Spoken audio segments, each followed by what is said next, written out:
I'm going to bring up our very first speaker. The topic at hand here is personal branding. Devon Hennig he's a funny guy. I don't mean funny looking, I mean like funny, haha. Also a really smart guy, as I mentioned earlier on, responsible for our demand generation tactics here. Brilliant marketer. We're lucky to have him on our team at Vendasta. We're lucky to have him speaking here tonight. Come on up, Devon.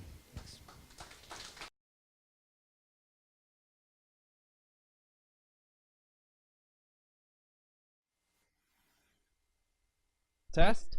There we go. Hello, Saskatoon! Yeah. I don't get to say that often anymore. I live in Toronto now, so hold the hate, okay? Hold the hate. I'm originally from Swift Current, Saskatchewan. Any Speedy Creek people here? Anybody? No? Okay. Well, I'm shocked because I was in St. John's, Newfoundland last weekend, getting screeched in, as you do in St. John's. And the guy who was screeching me in asked me, where are you from? And I said, Swift Current, Saskatchewan. He said, no way! Did you know that the original Swift Current is in Newfoundland? And I just broke down. I didn't know how to react to that. I had an identity crisis. I'm like, what? They beat us to it? I don't know. So it's been a rough week for me. But anyways, I'm Devon Hennig. I'm a writer. I'm a marketer. I speak at things like this every once in a while. And I'm delighted to be here today to talk about personal branding. So a funny branding story to kick us off, I guess. Who has been to an Ideas on Tap before? Raise your hands nice and high. Okay. Who's been coming to Ideas on Tap for a year or more? Okay. Some hands. How about 2 years or more? Okay, very few. The first Ideas on Tap was March 8th, 2013. Which means we just kind of passed that landmark of 5 years at Ideas on Tap. So big round of applause for this big event. Does anybody know where the name or branding for Ideas on Tap came from? Beer, okay. Close. So before Ideas on Tap, Vendasta actually had a different event called Demo Day. And this is when the company was smaller. We would all crowd in that room over there. We could all fit. And every Friday, we'd knock off early around 3 p.m., and we would drink beer, and anybody could come up and present anything. It was open to the community. You could talk about work projects. You could talk about things that you were developing in your personal life, like video games. You could share your family vacation photos, which was very boring, and we're happy no one does that anymore. But at some point, we were doing that for a long time, and then other companies around town started doing it, which is cool, but we're competitive. We like to hang on to prideful things. So one day, Brendan and Jeff and Alan, some of the co-founders, came down to the marketing area and said, look, we need to do this bigger and better. You guys come up with a name, put some branding together, we'll put some posters, get a website, let's market the bejesus out of this, and turn this into an actual thing. Go! And then they left. And our small marketing team at the time just kind of looked at each other. We're like, well, we don't have time to do this. So I went on Google and I typed tech event beer, enter. And the first thing that came up was it was a music forum. So I clicked that. And the first comment in there was a guy who I think he was just promoting one of his events, and he said, hey, musicians, bring your instruments, come down to this bar. There are going to be, we're just going to jam. There's going to be a lot of tunes, a lot of beer, Ideas on Tap. It's going to be great. Come on down. And I'm like, that's cool. Copy, paste, onto the posters, onto the website. 5 years later, we're still using it, which is just hilarious to me that there's probably some wannabe musician in his mom's basement right now who has no idea that his random internet comment turned into this. But that's just how it goes, I guess. And that sets the stage for this presentation, because none of this is really from my own brain. I've compiled a lot of research and things that smarter people have told me that I've found have worked. So I just kind of borrow the best stuff, use it in my career. Swear on my gravestone, it's just going to say there's nothing you can sing that can't be sung. There's nothing you can do that can't be done, because I embrace that. So a little bit, if I can find the clicker here. Do I have a clicker? I don't have a clicker. That was a pen. That's this pen that's shining in my eye right now. Rookie mistake. Thank you. Okay. This looks like it detonates something. Green. Okay. So from my website, this is, I guess, if I was a product, just my tagline, fueling lean, mean sales machines. I say that I stumbled into lead generation and marketing accidentally and have loved it ever since. And that's true. I've been here for a while now. And Vendasta's grown immensely. I've been able to follow along and contribute to that. I've helped generate 1,200 partners for the company. We're in over 50 countries, grown the marketing team tenfold. So it's been a really fun rocket ship to be riding on. Even more impressive, I think, are some of the results that the company's been able to see. So I joke, I kind of think that a lot of awards are kind of like the points and whose line is it anyway. They're made up and they don't matter. But these three I would consider the exception. So for Vendasta, we've been recognized multiple years in a row on the Deloitte Fast 50 and Fast 500 lists for some of the fastest growth, not only in Canada, but in North America. Now, why am I talking about my corporate accomplishments when this is a discussion on personal branding? And I think that's because if you're trying to build a personal brand, you have to treat it like a brand. And if you think about it, what do brands compete over? Brands compete over consumers' attention. If you're trying to build a personal brand, you are going to be competing for the same thing, people's attention. And attention is, in marketing right now, the most valuable commodity that there is. There's only one feed on your phone you're scrolling through, and everyone's fighting to get into it. So if you're really trying to build a personal brand where you're looking to get a job or sell something, you have to take it that seriously. So this is a slide that we use a lot at Vendasta. I'll quickly describe it. This is how marketers and brands think about what we call the consumer journey and the business journey, but I'm going to relate this to personal branding and how similar it actually is. So the gist of this whole thing is that nobody goes from being a complete stranger to a business to a raving fan in a split second. There is a continuum, there is a journey that people go on that starts at awareness. Do they know about you? Can they find you? Are you where they're looking? Do they trust you when they look you up online? Is there good comments on there, mentions, all that kind of fun stuff? Can they buy from you? Is your website decent? And then will they spread the good word? Are they going to advocate for you? So this talk, I don't have time to talk about everything on this list because we'd be here till next week, but I want to cover at least one or two really important things from each phase of this journey that you can take home and implement in your own kind of personal brand marketing. So where I want to start is the end. I think from the buyer perspective, this makes sense, but from the business or the personal branding perspective, you have to start there and work your way the other way. So for conversion, what I really just want to talk about, let's start simple. Let's start with the website. Who here has a personal website? And I'm not talking about a website for your business. I'm talking about like devonhennig.com or joshbaker.com or adambizanette.com. Who has a personal website? Not that many people. Okay, you all showed up to a talk on personal branding. I'm tempted to say go home and get your website before we continue, but don't. Please don't. There's a 50-50 and some fun stuff. So for a personal website, I'm fascinated by user experience and stories that we tell on websites and how to optimize that. This is a recent study that ThriveHive did. You can click the link. We'll give you the slides and everything afterwards so you can read the whole thing. But this was looking at some of the biggest personal influencers and personal brands out there. Gary Vaynerchuk, Celeste, Tim Ferriss. They looked at all of these really, really successful personal brands, and they compared their websites. They crunched numbers, they kind of analyzed them and put them side by side and tried to design the perfect homepage. So a couple of things that came out of this that I'd want to point out. One example, this is Celeste. So Celeste focuses on like personal improvement in marketing, and her original website back in the day, very text heavy, kind of an old school website, said welcome to personal excellence. Today, fast forward, her website looks like this. It's a lot more modern. She's got herself right there in the hero image with kind of a welcome statement. She's got these proof points that shows like media outlets she's worked with, and then some of her important content. And one of the lessons to learn from Celeste here is actually on the text itself, the copy.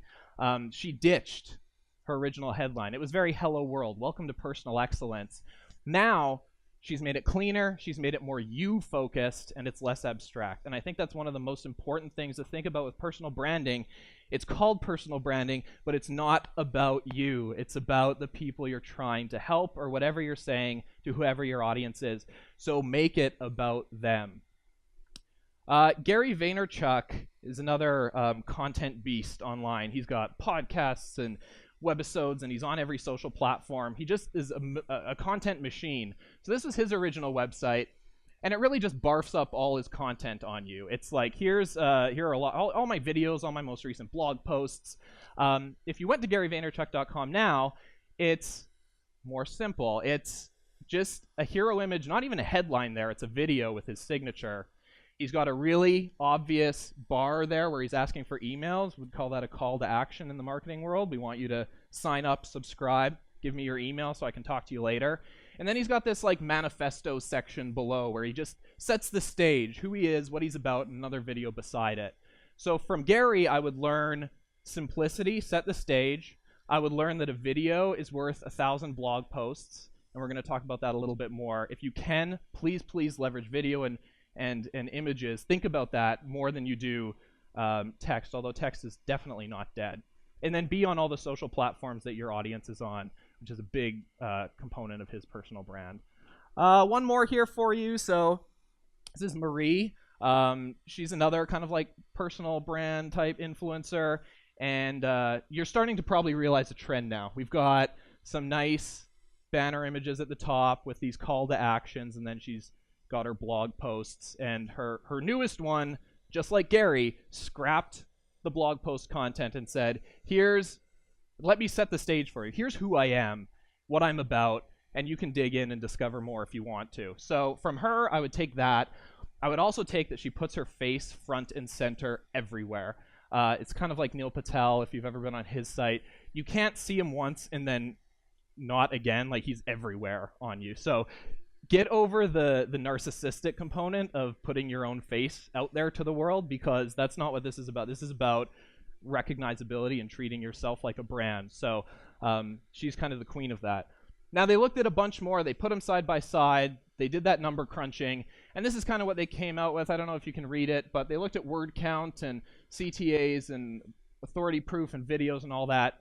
And they handed it to their designers, and their designers created the perfect personal branding homepage. So just quickly running through it, this isn't groundbreaking. This is something, though, I would say, copy, paste this format, don't change a damn thing except for the actual creative. But you're looking at simple menus, minimal text-only logos, a simple kind of call to action there with logos right beneath. And that all happens right above the fold, as we call it, or kind of that screen you see when you first load a browser without having to scroll. So those are the most important things. Have that up front and center.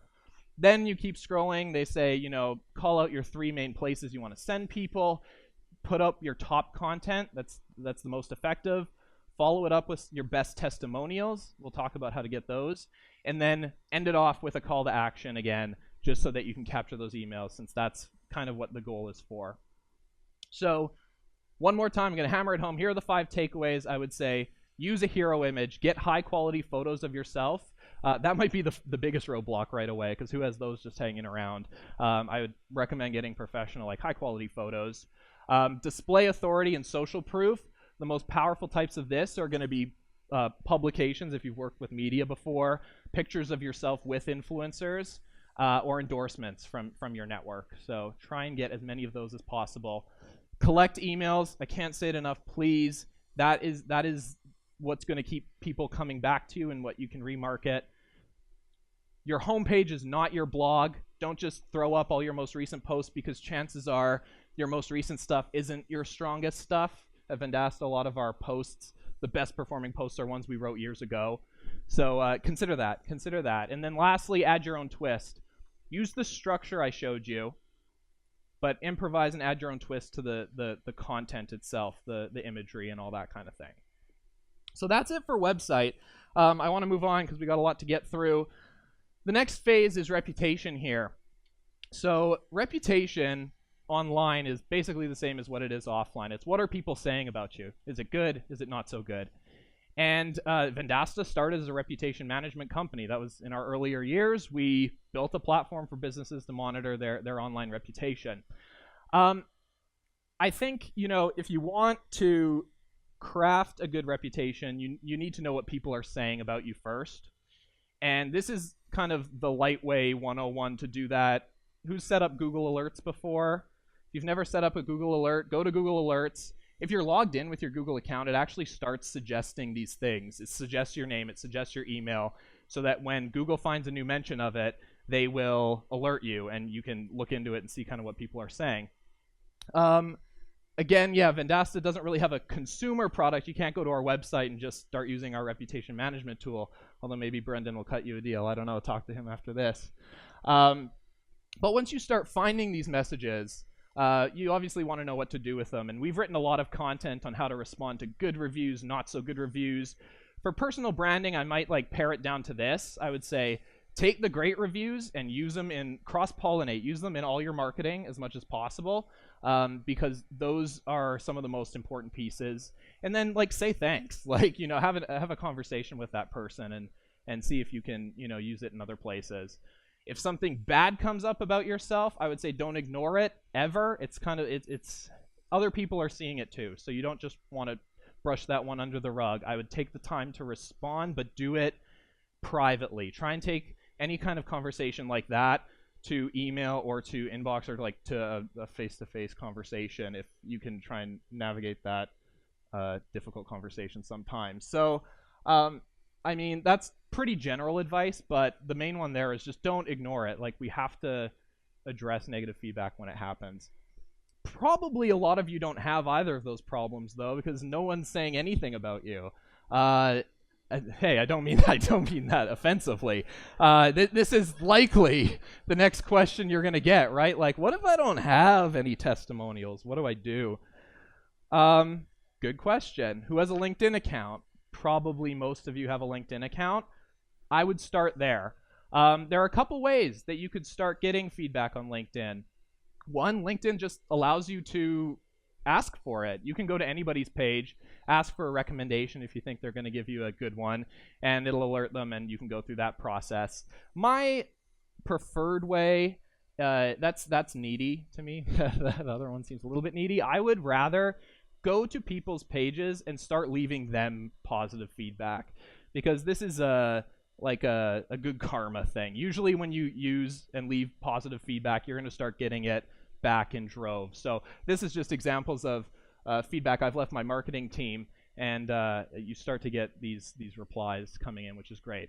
I would call that structured, a structured place to gather reviews. Sometimes reviews don't happen like that. They happen in the wild, or a testimonial. You might hear somebody say something good about you. Always be listening for that and see if you can use it anywhere. This is an example. Jackie said something really nice about me at a presentation at a conference, and I heard it on a video later, and so I'm like, that's great. I'm taking that and putting that on my website. Thanks, Jackie. I don't really know what driving eyeballs means, but I'll still use it. Sounds good. So keep an eye out for that. Use that whenever you can. That's reputation. So findability. Findability is really just when people Google you, what do they find? Who's Googled themselves before? Everybody, probably, even if you don't want to admit it. What do you find? Do you own the whole first page of Google, or is other stuff popping up? Now, I'm lucky. My name's kind of weird. There aren't that many Devon Hennigs out there. But if you're a Tom Smith, we'll talk about it. This is just really important. You want to own as many of these results that show up so you can control what the perception of your brand is. So yeah, what if I have a common name, or what if someone owns my name? What if I'm Arnold Schwarzenegger or something? I'd say choose a new one. I'm only half kidding.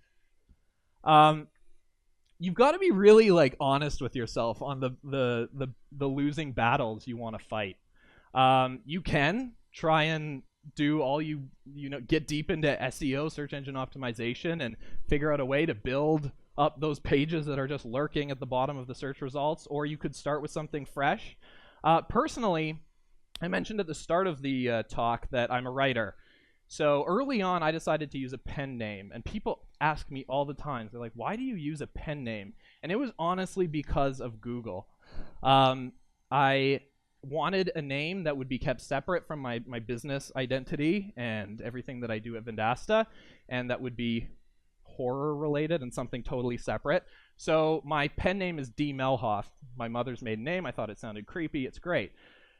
I own the first page of both Devon Hennig and D. Melhoff, which is very important to me. Two totally separate personal brands. This is my professional brand. This is my weird, it's dark brand. I don't know.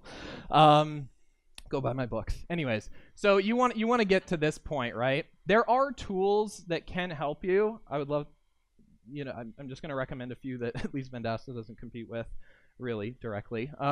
Brand Yourself, I can recommend. It's actually really user friendly, and it's meant for personal brands. So they'll give you a reputation report. You have to go in and like choose which of the SERP results are yours and which ones aren't, and they'll help you like do some easy SEO things to try and bump it up, and they'll give you a nice little page that's like from their site that ranks well as well. So it all, this is a pretty good platform. I'm not going to really go through the screenshots or anything, but I would, if anything you take away from that, do what it takes to own the first page of Google. Brand yourself, more content, change your name. I don't care. Just own it. So the last phase that we can talk about here is awareness, and there's a ton under this category. I mean, there's no shortage of ways to market yourself. So what I want to focus on really specifically is some really smart advice from one of our best friends at Vendasta. Dennis Yu is somebody who lives in the States, but he's spoken at our yearly conferences. He's come around the office a lot. He's a really sharp guy, and he's locked down personal branding on social media better than anybody else I've ever met, seen at a conference, anything. And what Dennis talks about a lot to begin with is, first off, digital plumbing, because there's a lot of confusion over, what do I need? Do I need a Facebook page? Do I need a Twitter business account or a Twitter personal page? Like, there's so many like weird questions you don't want to deal with. Dennis figured it out. He's got some guides. I can probably share those with you right after this presentation. It's just a library of information. Like, there's too much for me to even touch the tip of the iceberg here. But this is an important one. A lot of you probably you have a personal profile page that grandma can see. Maybe you have a company page for your business. But there's this other third one that's important for personal brands, at least, which is having a public figure page for yourself. And we'll see why that's important in a few steps. So let's say you get that set up. You got your digital plumbing ducks in a row. The next question, of course, is what do I do for content? What content works the best? And this is a damn tough question. According to Dennis, there are a couple main things that you could do in terms of strategies for your content. You could have a content calendar. This is probably what most marketers do in here. Like, you sit down on a Sunday night and you hammer out the week's posts and you schedule them, and you're like, okay, I've taken care of this week. That's my calendar. I'm moving onward. He says that's important, but it's actually the least important in his eyes, and mine too. I'm going to echo this. When it comes to strategically marketing yourself through especially Facebook paid platform. So what I want to talk about is the topic wheel immediately here. So topic wheel is a good exercise anybody in this room can do. Take a piece of paper and put yourself in the middle of it. Then around yourself, put the 6 topics you care about most. It could be anything. This is Mark Lack, who is a motivational speaker. Mark's things could be public speaking, business rock stars, motivational speaking, that kind of thing. And the important part that you have to tie it to is the idea that you are the sum of the 5 people you spend your most time with. So think about what you care about. Think about the fact that you are really who you hang out with. and do this exercise. Take all those things that you said you care about. Think of the first 3 people that come to mind for every category and put them in those boxes. Then check off who you know. I mean, you're not going to know everyone if you're listing big names or celebrities, but that doesn't matter yet. And then you go back and you put those people around your bubble graph here. So what you end up with is you end up with topics you care about and personal brands who are your ambassadors or people that can help you make a name for yourself in those areas. This is the grunt work, but video is Dennis's main thing, and he says for each one of those, make a video.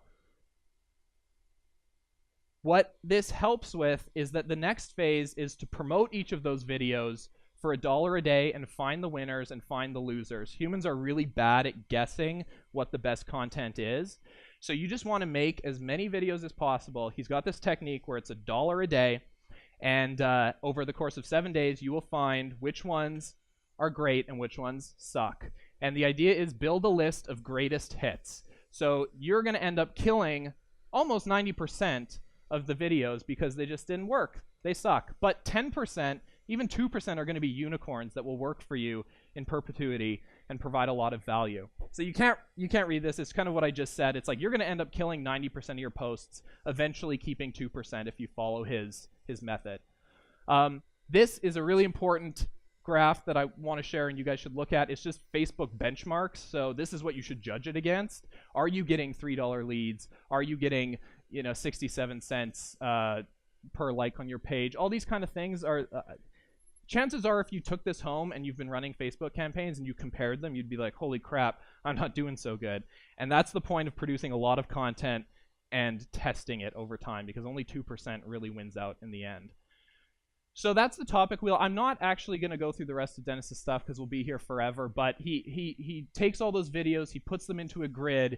He will tell you that these are the type of videos you should be building to build a nice funnel, and then he talks about how you can, set it all up so that they're showing at the right time to the right people, and that's what it all kind of gets messy like this, but it's very smart. So the good news for you today is we've been running a contest, and I'm going to open it up to everybody here, which is to win a 1-hour personal branding session with Dennis to help you do all this really complicated stuff. Because, God, we've got a whole marketing team downstairs working on it right now, and it's not easy.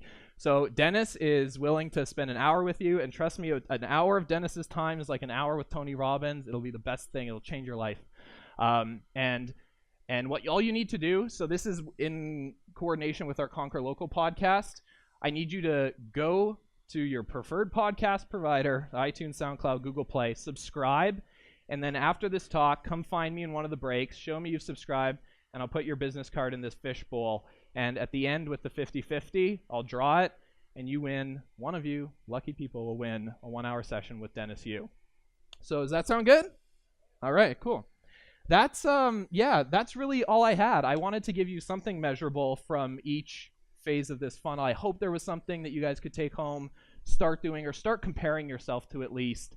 And yeah, I'm from Toronto, so I'm not here all the time, but when I am, reach out to me on LinkedIn. I'd love to grab a bite, catch up with you, connect with me on LinkedIn, all that kind of fun stuff. So thank you very much.